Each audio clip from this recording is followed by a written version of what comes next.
Assalamualaikum warahmatullahi wabarakatuh. Alhamdulillahirabbil alamin. Wa bihi nasta'in wa ala umurid dunya waddin. Wassalatu wassalamu ala asyrafil anbiya'i wal mursalin wa ala alihi wa sahbihi ajmain. Pertama-tama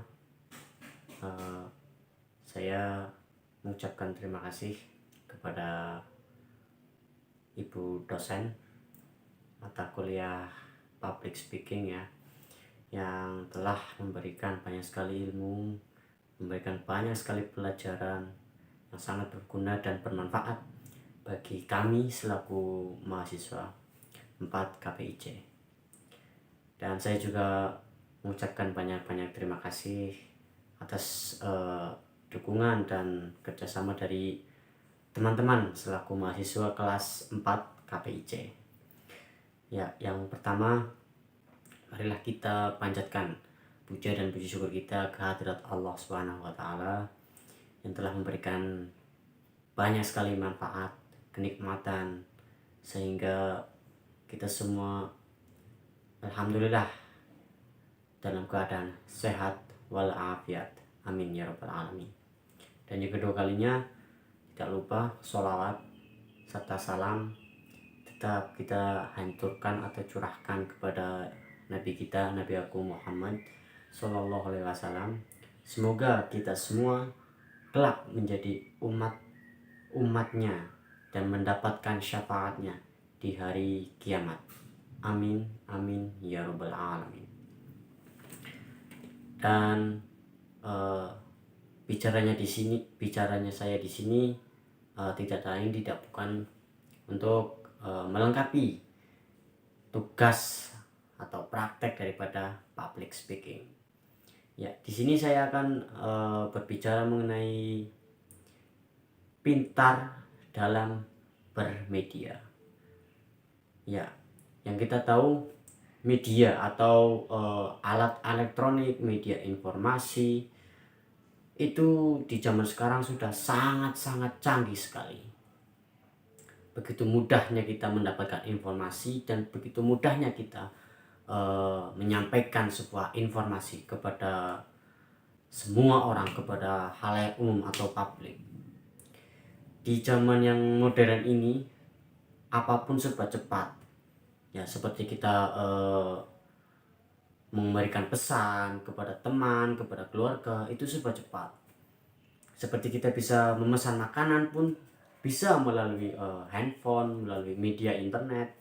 Kita memesan misalkan kita membeli sesuatu juga bisa. Atau kita ingin menyampaikan sebuah informasi melalui foto atau melalui kata-kata atau melalui video pun kita bisa melakukannya dengan cepat dan tepat. Seperti itu. Jadi media ini banyak sekali manfaatnya, banyak sekali. Dan juga mempermudah kita yang dulunya kita misalkan tidak bisa bertemu dengan orang karena jaraknya yang terlalu jauh atau tempatnya yang tidak memungkinkan seperti itu karena harus ditempuh dengan jarak yang jauh dan waktu yang cukup lama. Sekarang kita bisa langsung, misalkan dengan contoh mem-WhatsApp seseorang yang jauh di sana, kita tinggal mengetik pesan dan langsung sampai ke sana. Jadi sangat cepat dan sangat tepat. Tetapi di sini yang namanya media massa atau media informasi, media internet banyak kelebihan dan juga ada banyak sekali kekurangan. Di antara kelebihannya seperti tadi yang sudah saya sampaikan, dan juga ada beberapa kekurangan. Kekurangan itu baik dari diri kita sendiri maupun dari medianya atau internetnya. Yang pertama, kalau dari kita sendiri, menurut saya kekurangan dari diri kita sendiri adalah kita mudah menyampaikan sebuah informasi tanpa mengetahui apakah informasi itu benar-benar benar atau bisa dipertanggungjawabkan atau tidak.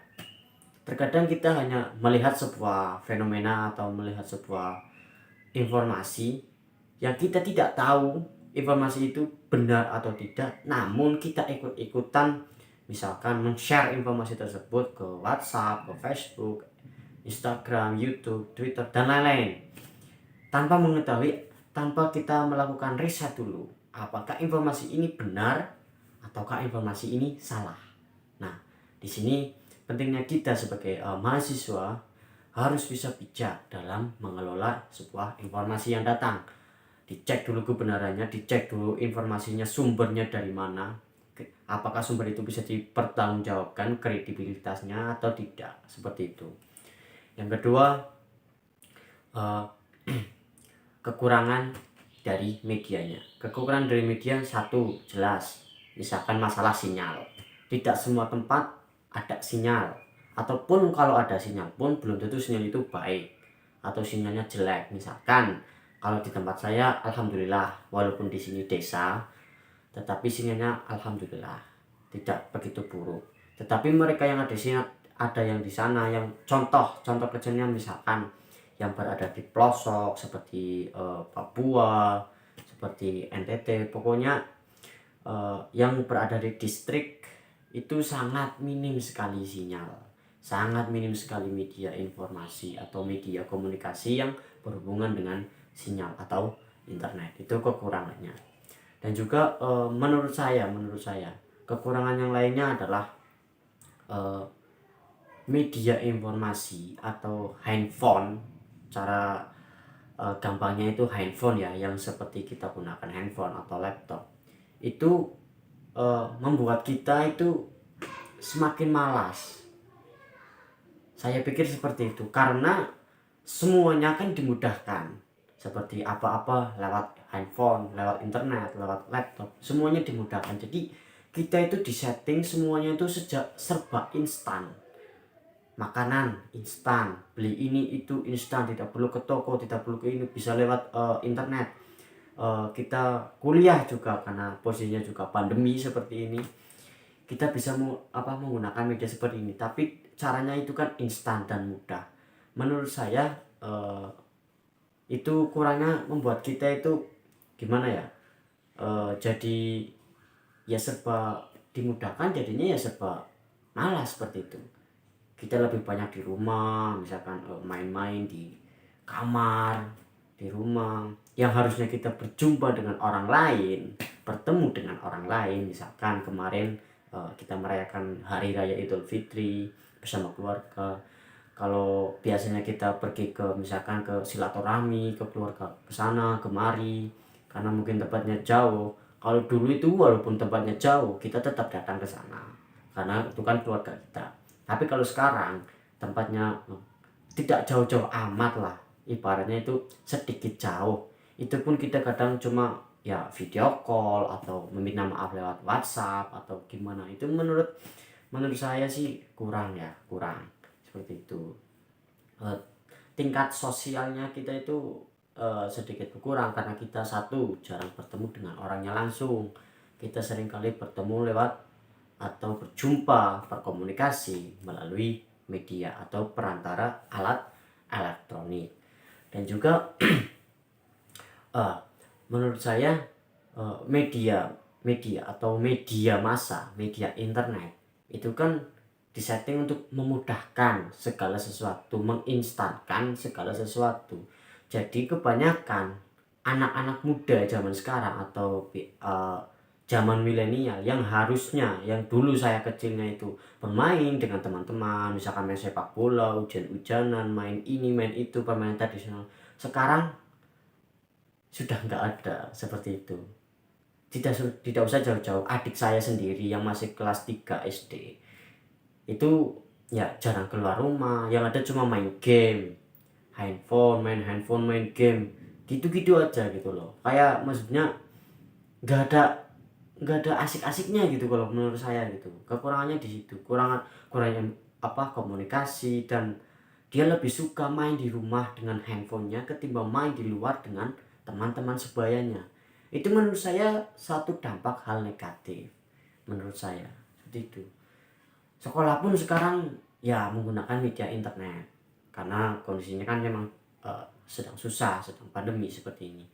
Jadi menurut saya pentingnya dalam bijak atau pintar dalam menggunakan media adalah satu, ketika menggunakan informasi tersebut kita harus mencari informasi tersebut apakah ini benar ataukah salah, dan kita harus menggunakan informasi tersebut kepada orang yang tepat seperti itu agar tidak terjadi miskomunikasi atau terjadi provokator atau penyebaran berita hoax atau dan yang lain-lain. Terus pentingnya kita pintar atau bijak dalam bermedia itu juga banyak manfaatnya ya, seperti menurut saya itu kalau kita menggunakan handphone atau HP itu kita harus punya waktu, maksudnya boleh kita menggunakan handphone tetapi ada kalanya dan ada waktunya. Ketika kita sedang misalkan berkumpul dengan keluarga, berkumpul dengan teman-teman, ya harap tidak bermain handphone atau bermain sendiri dengan handphone seperti itu, karena kesannya kita yang dekat yang jauh semakin dekat, tapi ketika sudah dekat itu justru malah kita main handphone, kan kesannya ya menjauhkan yang dekat kan, seperti itu kan. Jadi kita harus mempunyai waktu, kita harus bisa mensaring waktu, memanajemen waktu supaya kita bisa bijak dalam menggunakan media informasi atau media elektronik lainnya. Terima kasih. Mungkin seperti itu saja yang dapat saya sampaikan. Apabila ada kata-kata yang mungkin salah atau kurang berkenan, saya mohon maaf yang sebesar-besarnya, karena kebenaran itu datang dari Allah Subhanahu wa taala dan kesalahan itu murni datang dari saya atau diri saya sendiri. Sekali lagi saya minta maaf kepada ibu dosen atau kepada teman-teman semuanya, dan karena posisinya masih lebaran ya, aura lebaran, saya dan keluarga meminta maaf yang sebesar-besarnya. Minal aizin wal faizin, mohon maaf lahir dan batin. Mungkin itu saja yang dapat saya sampaikan, kurang lebihnya saya mohon maaf. Wabillahi taufik wal hidayah. Wassalamualaikum warahmatullahi wabarakatuh.